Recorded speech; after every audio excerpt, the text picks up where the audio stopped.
morning, Scotland. Good morning, social media land. I hope you are well. It is Thursday, the 16th of January, 2025.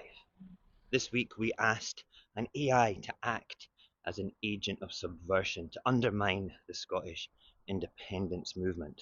The answers were very familiar, some may even say too familiar, and have been accepted into normal Scottish society.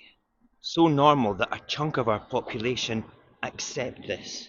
I have no idea why. Fighting back against what has become normal is a tough thing to do, so we have to use tactics that are not normal. Something that would put the fear of the political gods into the movers and shakers of the Union. And that is to elect into Holyrood next year a pro-Scottish government and a pro-Scottish opposition. Now, I've talked about this many times before, and believe me, I will not stop talking about this as it is utterly vital that we make Holyrood a true Scottish Parliament with minimal influence from the political entities that take their lead from English parties. Holyrood was created to give Scotland a voice, a place where decisions about our nation are made by those who understand its people and its priorities. Yet here we are in 2025, a year before the next Scottish general election, and we are still watching Unionist parties occupy seats in Scotland's Parliament while taking their orders from Westminster. Think about that. A parliament built for Scotland with representatives who serve a system that fights both tooth and nail to deny Scotland its future. Is this what self-determination looks like? The presence of Unionist parties in Holyrood is an insult into what should be a purely Scottish Parliament. Time and again they've worked to undermine Scotland's ambitions, working against progressive policies, stifling debate on independence and serving the interests of the Union instead of the Scottish people. Oh, they like to say that they're serving Scotland, but in truth, how can any Unionist party serve Scotland? Holyrood's purpose is clear: to represent Scotland, not the Union. Not Westminster, but Scotland. It is a devolved parliament with devolved powers that have nothing to do with the Union. So why have parties that are an extension of Westminster? These parties act as agents of another government, standing in the way of what this parliament was designed to achieve. That has to change. The parties of the Union have obviously been democratically elected. I accept this, but I don't have to like it, and I will use every mechanism to prevent foreign political entities from demeaning the House of Scottish democracy. The 2026 election is about more than any one party or manifesto. It's about creating a parliament that reflects all of Scotland and the different and evolving nature and diverse opinions within the independence movement. Yes, the SNP has delivered good governance and their contribution is undeniable, but independence is bigger than any one party. Holyrood should reflect everyone who believes in Scotland's sovereignty and not just those who vote SNP. Our Parliament should represent the full spectrum of the independence movement, a united voice for Scotland and not a divided one. A pro-Scottish Parliament will mean putting your political differences aside and looking at the bigger picture.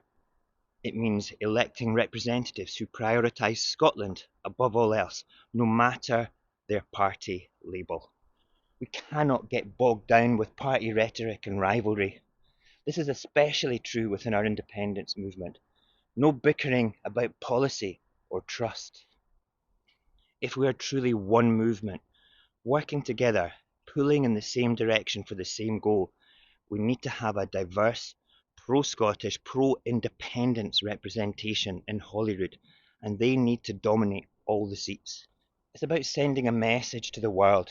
This is Scotland's Parliament, and it will serve Scotland's people, not anyone else. In 2026, we have a choice. We can allow Unionist voices to continue their pantomime behaviour and lack of constructive debate, or we can take a stand. We can vote for a Parliament that believes in Scotland's potential and fights for its future. We can elect a pro-Scottish government and a pro-Scottish opposition committed to putting Scotland first, who want self-determination and a nation where decisions are made by us, for us. A pro-Scottish government and opposition would take their lead from the people of Scotland, not their English-based headquarters of their union-serving party. Why have we never considered this as a democratic path before? More pro-Scottish MSPs on seats in Holyrood cannot be a bad thing. And it's highly achievable. Unless, of course, you value and trust Westminster-based parties more than you do Scottish-based parties. Do you? If that's the case, perhaps you should stick to political campaigning for your team and your team alone, and avoid the more important bigger picture. It may be too much for you to accept the smaller Scottish parties and easier for you to accept Labour, the Conservatives, Lib Dems, and now even Reform. Reform, incidentally, want to roll back devolution and centralise control from Westminster again.